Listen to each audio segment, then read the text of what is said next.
नमस्कार, ज्ञान विज्ञान के नए अंक में आपका स्वागत है। ज्ञान विज्ञान एक ऐसा कार्यक्रम है जिसमें हम विज्ञान, प्रौद्योगिकी, आविष्कार और शोध की दुनिया के सभी महत्वपूर्ण समाचार लेकर उपस्थित होते हैं। मैं हूं स्मृति रस्तोगी। आइए बुलेटिन की शुरुआत करते हैं सुर्खियों से। विज्ञान एवं प्रौद्योगिकी के जरिए भारत का विकास करने के आह्वान के साथ भारतीय विज्ञान कांग्रेस का 106वां संस्करण संपन्न। ज्ञान विज्ञान के साथ विशेष साक्षात्कार में भारतीय विज्ञान कांग्रेस के अध्यक्ष ने छात्रों, वैज्ञानिकों तथा नोबेल पुरस्कार विजेताओं को एक मंच पर लाने के महत्व पर जोर दिया। उत्कृष्ट संस्थानों की हमारी श्रृंखला में हम आपको यात्रा करा रहे हैं गोवा स्थित राष्ट्रीय ध्रुवीय एवं समुद्री अनुसंधान केंद्र की। खगोलीय घटनाओं में रुचि रखने वालों को वर्ष 2019 के पहले आंशिक सूर्य ग्रहण के दर्शन हुए। 6 जनवरी की सुबह सूर्य तथा धरती के बीच आया चंद्रमा। 106वीं भारतीय विज्ञान कांग्रेस का पंजाब के जालंधर स्थित लवली प्रोफेशनल विश्वविद्यालय में सफलतापूर्वक समापन हो गया।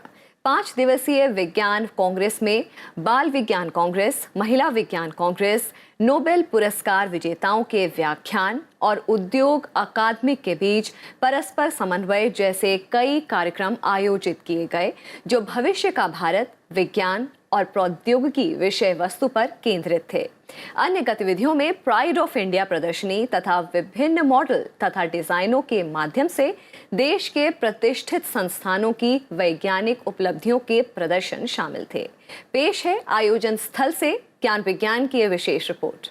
While science is universal, technology must be local for providing solutions relevant to the local needs and conditions.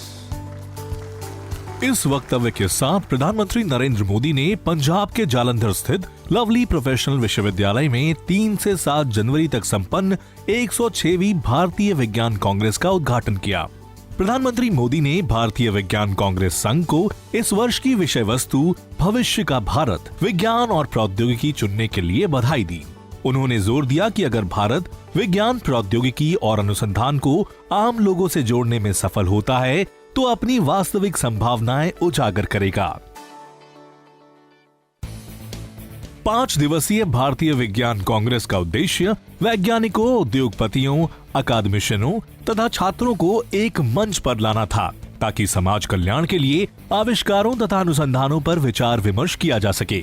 Germany और अमेरिका के जीव विज्ञानी तथा वर्ष 2013 में चिकित्सा विज्ञान के क्षेत्र में नोबेल पुरस्कार विजेता प्रोफेसर थॉमस सुदोफ, हंगरी में जन्मे इजराइल के जैव रसायन विज्ञानी प्रोफेसर अवराम हर्शको और ब्रिटेन में जन्मे तथा वर्ष 2016 में भौतिक विज्ञान के क्षेत्र में नोबेल पुरस्कार विजेता professor Frederick Duncan Michael Haldane ने भी विज्ञान कांग्रेस में भाग लिया तथा अपने व्याख्यानों से छात्रों को विज्ञान के प्रति प्रेरित किया। Technology is making things happen, but science is really finding out why things happen. भारतीय विज्ञान कांग्रेस के एक भाग के रूप में राष्ट्रीय किशोर वैज्ञानिक सम्मेलन का भी आयोजन किया गया, ताकि बच्चों को अपनी वैज्ञानिक अभिरुचि तथा ज्ञान के इस्तेमाल से विभिन्न वैज्ञानिक प्रयोगों के जरिए अपनी रचनात्मकता प्रस्तुत करने का अवसर प्राप्त हो। आयोजन में विज्ञान और प्रौद्योगिकी विभाग की चुनी हुई लगभग 120 वैज्ञानिक योजनाओं का प्रदर्शन किया गया। हमने इंडियन कांग्रेस में विजिट किया है। हमने देखा कि बच्चों ने यहाँ पे माइक्रोस्कोप, सोलर सिस्टम, बस वगैरह या एरोप्लेन्स बनाए हैं। इतना इंटरेस्टिंग सब्जेक्ट है साइंस कि अगर हम भी उसमें करेंगे तो हम भी आगे ऐसे कर पाएंगे। इस दौरान महिला विज्ञान कांग्रेस का भी आयोजन किया गया, ताकि विज्ञान और प्रौद्योगिकी के क्षेत्र में महिलाओं का योगदान सामने लाया जा सके। केंद्रीय वस्त्र मंत्री श्रीमती स्मृति जुबिन ईरानी ने इस कार्यक्रम का उद्घाटन किया तथा महिलाओं से आह्वान किया कि वे अपनी पारंपरिक क्रियाकलापों से आगे बढ़कर लिंग भेद की अवधारणा को दूर करें। विज्ञान और प्रौद्योगिकी विभाग की प्रसिद्ध महिला वैज्ञानिकों ने इस सत्र को संबोधित किया। We should all make our fellow women and daughters aware about the opportunities which are available to them. And Women's Science Congress is one such big platform for such interactions.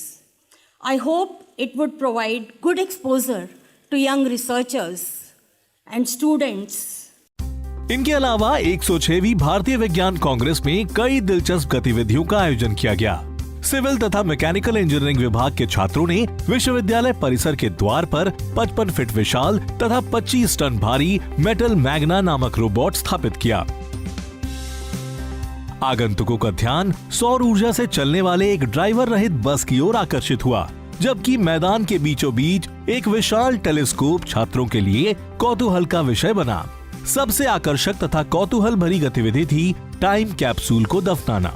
इस गतिविधि में नोबेल पुरस्कार विजेताओं ने भारत की आधुनिक प्रौद्योगिकी का प्रतिनिधित्व करने वाली 100 सामग्रियों को 10 फीट गहराई में दफन किया।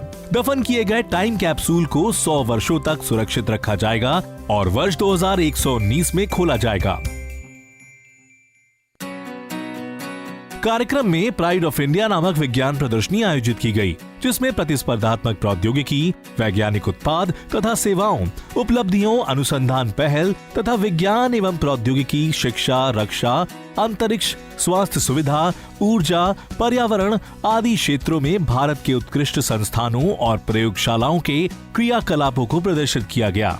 विज्ञान एवं प्रौद्योगिकी विभाग यानी डीएसटी को बेस्ट डिजाइन पुरस्कार से नवाजा गया। पृथ्वी विज्ञान मंत्रालय तथा भारतीय भूवैज्ञानिक सर्वेक्षण विभाग को मोस्ट इंटरैक्टिव स्टॉल चुना गया। परमाणु ऊर्जा विभाग तथा भारतीय चिकित्सा अनुसंधान परिषद को मोस्ट इंफॉर्मेटिव, जबकि वैज्ञानिक एवं औद्योगिक अनुसंधान परिषद तथा रक्षा अनुसंधान विकास संगठन को एग्जीबिटर ऑफ द ईयर पुरस्कार से सम्मानित किया गया। इन सभी स्टॉल्स में इन संगठनों के विभिन्न स्वायत्त शासी संस्थाओं के अनुसंधान तथा विकास से जुड़े उत्पादों का प्रदर्शन किया गया।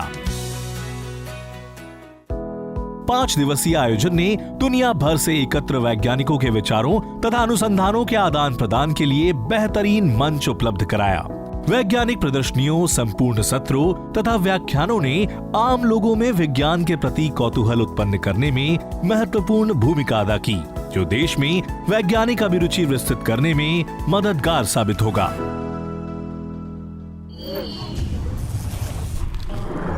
अपने विशेष भाग में हमने हाल में संपन्न 106वीं भारतीय विज्ञान कांग्रेस के अध्यक्ष डॉक्टर मनोज कुमार चक्रवर्ती का साक्षात्कार किया, जिन्होंने विज्ञान एवं प्रौद्योगिकी से जुड़ी इस वर्ष भारतीय विज्ञान कांग्रेस की थीम तथा देश के त्वरित विकास में इसके योगदान के बारे में विस्तार से बताया।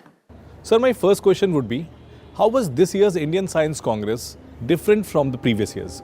Last year we could not organize any plenary session, but this year we have organized, just like previous years, we have organized several plenaries, including it starts from the plenary of on the achievement of DRDO, where DRDO chairman DRDO Dr. Satish Reddy, he personally organized that plenary. And then one plenary was one special lecture was given by our DST secretary, Professor Ashutosh Sharma, and along with him another person was there. He's Professor Pradeep Khoshla. He's the Chancellor of University of California at San Diego. Besides these plenaries and special lectures, we had 14 different sections we organized, starting from physical science, chemical science, plant science, animal science, computer science, engineering science. Each sections we several foreign scientists from abroad, they participated. International conferences are being organized under one roof. How many Nobel laureates this time participated in the Indian Science Congress, and what was the purpose of bringing them together and have an interaction between them and the industry, academia and the students? Main purpose of the Science Congress is to motivate the children to know the achievements of scientists, so that they are inspired to take science and technology as their career, and they get chance to interact with the Nobel laureates. Here Professor Abraham Hershko and Professor Michael Halden, they interacted with children. They were the chief guest in Children's Science Congress. They talked very well. Children were inspired. What was the theme of this year's Indian Science Congress? I choose this theme, Future India science and technology, because this is realization of future India through science and technology. Any advanced country, all countries have developed through science and technology. Now we also have to do that.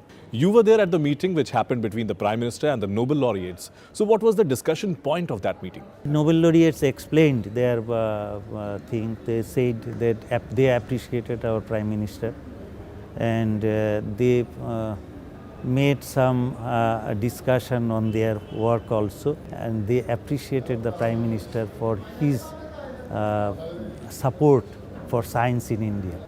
Prime Minister also here, the inauguration, he declared, he made one slogan, the Joy Anusandhan. So it shows how much enthusiasm could be created by this 106th Science Congress. I must say that this is the 100% successful conference. Thank you so much for talking to us, sir. Thank you. वक्त है एक छोटे से break का। Break से लौटने पर हम आपको ले चलेंगे गोवा स्थित राष्ट्रीय ध्रुवीय एवं समुद्री अनुसंधान केंद्र में। देखते रहिए ज्ञान विज्ञान।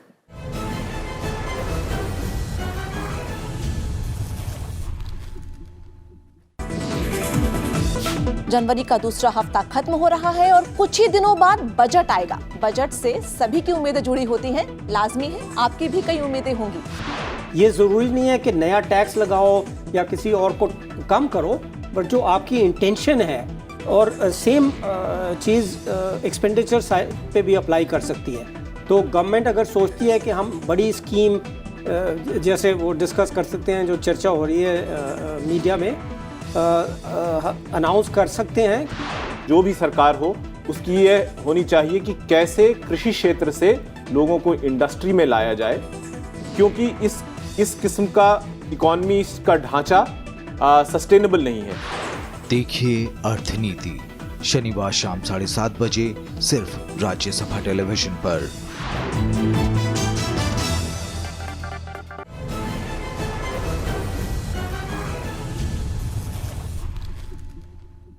गोवा के वास्को डिगामा स्थित राष्ट्रीय ध्रुवीय एवं समुद्री अनुसंधान केंद्र यानी NCPOR ध्रुवीय तथा समुद्री अनुसंधान के क्षेत्र में देश का उत्कृष्ट संस्थान है। इस संस्थान का गठन वर्ष 1998 में भारत सरकार के पृथ्वी विज्ञान मंत्रालय के अंतर्गत हुआ था। अपनी स्थापना के समय से ही NCPOR एंटार्क्टिका, आर्कटिक तथा दक्षिणी महासागर में अनुसंधान के क्षेत्र में भारत को अग्रणीय बनाए रखने में महत्वपूर्ण भूमिका निभा रहा है। भारत के उत्कृष्ट संस्थानों की हमारी श्रृंखला में पेश है ज्ञान विज्ञान की ये विशेष रिपोर्ट। भारत दुनिया का 7वां सबसे बड़ा देश है और यह विशाल महासागरों तथा पहाड़ों से घिरा हुआ है। इस देश के 3 प्रमुख तटों में शामिल है दक्षिण में हिंद महासागर, पूर्व में बंगाल की खाड़ी और पश्चिम में अरब सागर। उत्तर में भारत का वर्चस्व विश्व की सबसे बड़ी पर्वत श्रृंखला तक है और ये है हिमालय पर्वत, जिसका अर्थ है बर्फ का देव स्थान। इस भौगोलिक स्थिति की वजह से भारत के लिए महासागर और पर्वतीय क्षेत्रों का अनुसंधान करना बेहद जरूरी हो जाता है।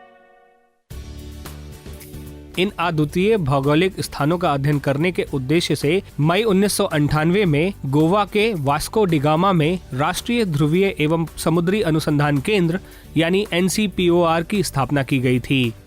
NCPOR भारत सरकार के पृथ्वी विज्ञान मंत्रालय के अंतर्गत काम करने वाला संस्थान है। अपनी स्थापना के बाद से इस संस्थान ने भारत को आसपास के महासागरों, हिमालय, अंटार्कटिका और आर्कटिक जैसे ध्रुवीय क्षेत्रों में अपने वैज्ञानिक विकास को महत्व देने और आगे बढ़ाने में मदद की है। अपनी कई उपलब्धियों के बीच NCPOR संस्थान एक ओशियन रिसर्च व्हीकल यानी ORV सागर कन्या को, जिसे जर्मनी के सहयोग से बनाया गया था, का प्रबंधन भी करता है। समुद्री दुनिया के कई रहस्यों का अध्ययन करने और शोध कार्यों को अंजाम देने के लिए सागर कन्या पर उपकरण और प्रयोगशाला भी बनाई गई है। इसके अलावा यह संस्थान दक्षिण ध्रुवीय महासागर में समुद्री जीव विज्ञान सहित महासागरीय विज्ञान की विभिन्न शाखाओं में भी अनुसंधान कार्य करता है। संस्थान वैज्ञानिकों को ध्रुवीय और महासागरीय क्षेत्रों में बहुविषयक अनुसंधान करने के अवसर भी प्रदान करता है। अपने एक नवीनतम शोध में संस्थान के वैज्ञानिकों ने भारतीय मॉनसून की बारिश पर आर्कटिक क्षेत्र में बर्फ के पिघलने के प्रभाव का अध्ययन किया है। इस अध्ययन के लिए वैज्ञानिकों ने इस क्षेत्र के 1810 से 2010 तक पिछली 2 शताब्दियों के वार्मिंग पैटर्न का विश्लेषण किया। उन्होंने इन परिवर्तनों का अध्ययन करने के लिए आर्कटिक समुद्र और कोंग्सफोर्डनिन साल्वर्ड के नमूनों की भी जांच की। अध्ययन से पता चलता है कि पिछली 2 शताब्दियों में आर्कटिक लगातार गर्म हो रहा है। हालांकि यह देखा गया है कि 1900 के बाद बर्फ का पिघलना बढ़ गया और 1970 के बाद इसमें और तेजी आई। ये शोध PLOS ONE जर्नल में प्रकाशित हुए हैं। In the polar research, we are doing Antarctic, Arctic, Himalaya and Southern Oceans. So this all polar research is mainly specific to understand the climate issues. What is the things are happening in the climate. So main our purpose is in the changing climate scenario, what is the effect is happening, and also what was happened earlier and what will happen in future. So that is our main objective of study of polar research. In the ocean science, as I mentioned, we are looking at some of the non-living resources, hydrothermal and polymetallic nodules and other mineral resources available in the oceans. पृथ्वी के पारिस्थितिकी तंत्र पर global warming के उच्च प्रभाव को स्वीकार करने और नियंत्रित करने के लिए संस्थान कई अन्य महत्वपूर्ण शोध भी कर रहा है। एक अन्य शोध में NCPOR और भारत मौसम विज्ञान विभाग के वैज्ञानिक संयुक्त रूप से हिमालयी क्षेत्र में ग्लोबल वार्मिंग के प्रभावों की जांच करने के लिए एक अध्ययन कर रहे हैं। संस्थान ने हिमालय में एक हाई एल्टीट्यूड अनुसंधान केंद्र की स्थापना की है, जिसे हिमांश कहा जाता है। ये स्टेशन वैज्ञानिकों को जलवायु परिवर्तन के प्रति ग्लेशियर की प्रतिक्रियाओं का अध्ययन करने में मदद करता है। In the Himalayan region, we started observing in Chandra Basin. We try to monitor how the mass balance is changing, especially how much ice is melting every year, how much ice is accumulating, snow is accumulating. Out of that, how much is melting? We are trying to understand, because the Himalaya is a water tower of entire world. So if it is depleting so many water or ice, then it is a huge consequence of the people surrounding in this area. ये संस्थान Antarctica, Arctic और हिमालयी क्षेत्र में वैज्ञानिक अनुसंधान करने के लिए वैज्ञानिकों और संस्थानों को अपने प्रस्ताव देने के लिए आमंत्रित करता है। यह नॉर्वे में ध्रुवीय विज्ञान में PhD करने के लिए अनुदान के माध्यम से नवोदित वैज्ञानिकों के लिए अवसर भी प्रदान करता है। इससे संबंधित और अधिक जानकारी के लिए www.ncaor.gov.in वेबसाइट पर जाएं। पिछले कुछ दशकों में महासागर और ध्रुवीय क्षेत्रों से संबंधित अध्ययन एक महत्वपूर्ण पहलू बन गए हैं, क्योंकि वे जलवायु अध्ययन और प्रमुख घटनाओं, विशेष रूप से जलवायु परिवर्तन को नियंत्रित करने पर जोर देते हैं।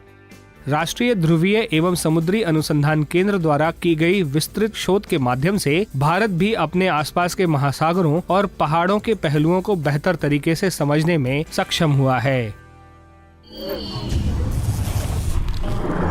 उत्तर पूर्वी एशिया के कुछ हिस्सों तथा उत्तरी प्रशांत क्षेत्र में लोगों ने 6 जनवरी को आंशिक सूर्य ग्रहण के दर्शन किए। ये ग्रहण वर्ष 2019 में होने वाले 6 सूर्य ग्रहणों में से पहला था। जब चंद्रमा सूर्य तथा धरती के बीच सीधी रेखा में आ जाता है तो पूर्ण सूर्य ग्रहण होता है, लेकिन जब तीनों आकाशीय पिंड सीधी रेखा में नहीं होते तो आंशिक सूर्य ग्रहण होता है। ऐसी स्थिति में सिर्फ एक छोटी सतह पर सूर्य की परछाई पड़ती है। पेश है ज्ञान विज्ञान की विस्तृत रिपोर्ट। 6 जनवरी को वर्ष 2019 का पहला आंशिक सूर्य ग्रहण उत्तर पूर्वी एशिया के कुछ हिस्सों और उत्तरी प्रशांत क्षेत्र में देखा गया। भारत में ये ग्रहण नहीं दिखा। हालांकि साइबेरिया, मंगोलिया, उत्तर पूर्वी चीन, जापान और कोरिया समेत पूर्वी एशिया के कई हिस्सों में सूर्य ग्रहण दिखाई पड़ा। उत्तरी प्रशांत महासागर और दक्षिणी पश्चिमी अलास्का से भी सूर्य ग्रहण नजर आया। जब अपनी कक्षा में चक्कर लगाते हुए चंद्रमा सूर्य और धरती के बीच आ जाता है तो सूर्य ग्रहण होता है। इस स्थिति में चंद्रमा सूर्य प्रकाश को धरती पर पहुंचने से रोकता है। सूर्य ग्रहण के दौरान चंद्रमा की परछाई धरती पर पड़ती है। सूर्य ग्रहण 3 प्रकार के होते हैं। पहला है पूर्ण सूर्य ग्रहण, जिसे धरती के कुछ ही हिस्सों से देखा जा सकता है। उस वक्त वहां आकाश बिल्कुल काला पड़ जाता है, जैसे रात हो गई हो। दूसरा प्रकार आंशिक सूर्य ग्रहण है, जब सूर्य, चंद्रमा और धरती बिल्कुल सीधी रेखा में नहीं होते हैं तब ये स्थिति उत्पन्न होती है। इस स्थिति में सूर्य के सिर्फ छोटे से भाग के सामने चंद्रमा आ जाता है। तीसरा प्रकार वलयाकार सूर्य ग्रहण होता है। जब चंद्रमा धरती से सबसे अधिक दूरी पर होता है तब वलयाकार सूर्य ग्रहण होता है। ये पूरी तरह सूर्य को ढक नहीं पाता। सूर्य के सामने पड़ने वाला चंद्रमा सूर्य के ऊपरी भाग में एक गहरे डिस्क की तरह नजर आता है। इस स्थिति में चंद्रमा के चारों ओर एक रिंग दिखाई देती है। सूर्य ग्रहण के दौरान धरती पर चंद्रमा की 2 परछाइयां पड़ती हैं। पहली परछाई को अम्बरा कहते हैं। ये परछाई धरती पर पहुंचते पहुंचते छोटी हो जाती है। काले रंग का ये धब्बा चंद्रमा की परछाई का केंद्र होता है। दूसरी परछाई को पेनम्ब्रा कहते हैं। पेनम्ब्रा का आकार धरती पर पहुंचते पहुंचते बड़ा हो जाता है। पेनम्ब्रा क्षेत्र में पड़ने वाले लोग आंशिक ग्रहण देख पाते हैं, जबकि अम्बरा क्षेत्र में पड़ने वाले लोगों को पूर्ण सूर्य ग्रहण दिखता है। आंशिक सूर्य ग्रहण दिखने की प्रक्रिया होती है जो आज 5 और 6 जनवरी को हाल ही में हुई है, और वो उत्तर गोलार्ध के, यानी अगर हम बात करते हैं तो चाइना, जापान या अमेरिका का कुछ हिस्सा है, इसमें पैसिफिक ओशन भी आता है, तो उस हिस्से से गुजरा हुआ ये आंशिक सूर्य ग्रहण था। और एक मुख्य रूप से देखा जाए तो एक प्राकृतिक घटना है, और उसको भी अगर हम थोड़े से और जानकारी के तौर से देखना चाहे तो हर साल में अगर हम एक कैलेंडर ईयर की बात करते हैं जो 365 दिन और 1 जनवरी से 31 दिसंबर तक जो महीना साल होता है, उसमें कम से कम 4 प्रकार के ग्रहण आते हैं। और उन चारों में से ये आमतौर पे देखा जाता है कि 2 सूर्य ग्रहण होते हैं और 2 चंद्र ग्रहण होते हैं। बट कभी कभी जो हमारा सूर्य, चंद्र और पृथ्वी की जो परिस्थितियाँ ऐसी हो जाती है जिसमें अलग अलग बिंदुओं का इस प्रकार से रचना हो जाती है कि कभी कभी एक साल के अंदर, यानी कैलेंडर ईयर 1 जनवरी से 31 जनवरी के अंदर कभी कभी 7 ग्रहण भी आते हैं। बट ये आमतौर पे हमेशा हमें देखने को नहीं मिलता है, लेकिन ये कभी कभार होने वाली घटना है। तो इस साल अगर हम देखेंगे 2019 में, तो इस प्रकार के 5 अलग अलग ग्रहण आने वाले हैं। नासा या national aeronautics and space administration में हुए अध्ययन के बाद लोगों को चेतावनी दी गई कि वो ग्रहण की स्थिति में सूर्य को सीधे आंखों से ना देखें। इससे आंखों को हमेशा के लिए नुकसान पहुंच सकता है। सूर्य ग्रहण के दौरान सूर्य को देखने से कॉर्निया का पारदर्शी बाहरी स्तर जल जाता है और रेटिना में प्रकाश के प्रति संवेदनशील कोशिकाओं को नुकसान पहुंचता है। लिहाजा आंशिक सूर्य ग्रहण देखने के लिए लोगों को पिन होल कैमरा या सूर्य ग्रहण से बचाव के लिए विशेष चश्मा पहनने की सलाह दी जाती है। वक्त है एक और ब्रेक का। ब्रेक के बाद आपको दिखाएंगे देश और दुनिया की कुछ और नई वैज्ञानिक खोज। देखते रहिए ज्ञान विज्ञान।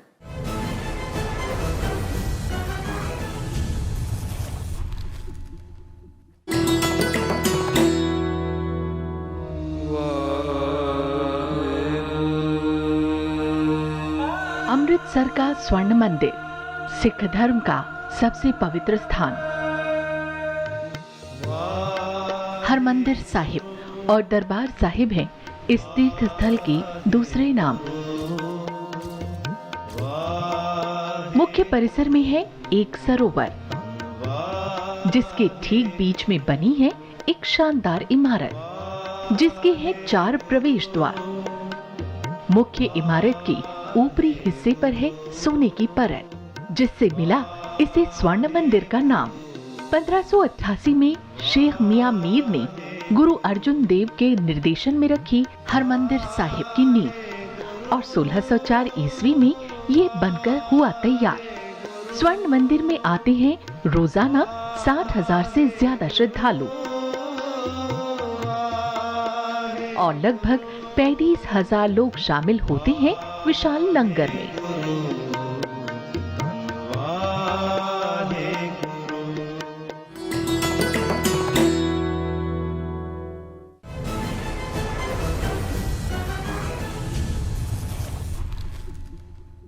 आइए अब तेज रफ्तार से नजर डालते हैं देश और दुनिया की कुछ और दिलचस्प वैज्ञानिक गतिविधियों पर। भारतीय प्रौद्योगिकी संस्थान रुड़की के वैज्ञानिकों ने भूकंप चेतावनी प्रणाली विकसित की है, जो भूकंप आने के 1 मिनट पहले लोगों को चेतावनी दे सकती है। ये प्रणाली उत्तराखंड के कुछ क्षेत्रों में स्थापित की गई है। इस प्रणाली में सेंसर्स का नेटवर्क होता है जो भूकंप के बाद पृथ्वी के विभिन्न स्तरों से होकर गुजरने वाले विभिन्न प्रकार के भूगर्भीय तरंगों को तलाशता है। सेंसर्स के द्वारा उत्तराखंड में 2 वर्ष से अधिक समय तक अनुसंधान करने के बाद वैज्ञानिकों ने सायरन की व्यवस्था की है जो 200 मीटर की दूरी तक लोगों को चेतावनी दे सकता है। चीन अपने ताज़ा अभियान में चंद्रमा पर उपग्रह उतारने में सफल रहा है। इस उपग्रह का नाम यूतू 2 रखा गया है। ये उपग्रह चंद्रमा के अंधेरे हिस्से में कई प्रयोग करेगा। इससे पहले चंद्रमा पर हुए अभियानों में धरती की ओर पड़ने वाले भाग पर उपग्रह उतरते रहे हैं। चंद्रमा के अंधेरे भाग के अध्ययन करने की ये पहली कोशिश है। चंद्रमा के दूरस्थ क्षेत्र को अंधेरा हिस्सा भी कहा जाता है, यानी ये चंद्रमा का वो हिस्सा है जिसे देखा नहीं गया है। ये उपग्रह खनिज के बारे में जानकारी के लिए चंद्रमा की मिट्टी और चट्टानों समेत भीतरी संरचना की जांच करने में मदद करेगा। साथ ही ये उपग्रह दूर अंतरिक्ष से आने वाले सभी संभावित तरंगों की खोज के लिए एक रेडियो टेलीस्कोप भी स्थापित करेगा। पुणे स्थित डेक्कन कॉलेज डीम्ड विश्वविद्यालय तथा कोरिया में सियोल स्थित national university college of medicine के पुरातत्ववेताओं ने एक ही कब्र में एक जोड़े का कंकाल खोज निकाला है। पुरातत्ववेताओं के मुताबिक इस बात के सबूत हैं कि दोनों को एक ही साथ या एक ही समय दफन किया गया था। ये कब्र हरियाणा के राखीगढ़ी में हड़प्पा के समय की बस्तियों की खुदाई में पाई गई है। हड़प्पा संस्कृति के दौरान एक ही कब्र में किसी जोड़े को साथ दफनाने का ये पहला मामला सामने आया है। विज्ञान के इतिहास में इस सप्ताह हम याद कर रहे हैं निकोला टेस्ला को, जिनका जन्म 10 जुलाई 1856 को हुआ था। टेस्ला एक सुप्रसिद्ध आविष्कारक तथा अनुसंधानकर्ता थे। वो विद्युतीय प्रवाह के परिवर्तन तथा उपयोग का विकास करने के लिए प्रसिद्ध हैं। इस क्षेत्र में उनका योगदान पहले मोटर निर्माता के रूप में था, जो ऑल्टरनेटिंग करंट या एसी पर कार्य करता था। उनके नाम 300 से अधिक पेटेंट हैं। 1887 में उन्होंने टेस्ला इलेक्ट्रिक कंपनी के नाम से अपनी कंपनी आरंभ की। टेस्ला ने उच्च वोल्टेज, कम प्रवाह तथा ऑल्टरनेटिंग करंट विद्युत उत्पन्न करने के लिए एक कुंडली का भी निर्माण किया। उन्होंने इसका नाम टेस्ला कॉइल रखा और वर्ष 1891 में इसका पेटेंट प्राप्त किया। उनके कुछ अन्य महत्वपूर्ण आविष्कारों में बेतार ऊर्जा स्थानांतरण प्रणाली, रिमोट कंट्रोल तथा प्लाज्मा लैंप शामिल हैं। 7 जनवरी 1943 को 86 वर्ष की आयु में न्यूयॉर्क में उनका निधन हो गया। टेस्ला के महत्वपूर्ण योगदानों में विद्युत क्षेत्र में काफी प्रगति हुई। भौतिक विज्ञान के क्षेत्र में टेस्ला के महत्वपूर्ण योगदान याद किए जाते हैं और आज भी उनकी चर्चा होती है। इस सप्ताह के ज्ञान विज्ञान के एपिसोड में इतना ही। ये एपिसोड आपको कैसा लगा, इसके बारे में अपने विचार हमें जरूर भेजें। आप अपने सुझाव हमें हमारे ईमेल पते news@vigyanprasar.gov.in पर भेज सकते हैं। आप पत्र द्वारा भी हमें सुझाव भेज सकते हैं। हमारा पता है विज्ञान प्रसार, C24, कुतुब इंस्टीट्यूशनल एरिया, नई दिल्ली 110016। अगले सप्ताह हम फिर मिलेंगे विज्ञान की नई खोज, आविष्कार और समाचारों के साथ। तब तक के लिए नमस्कार।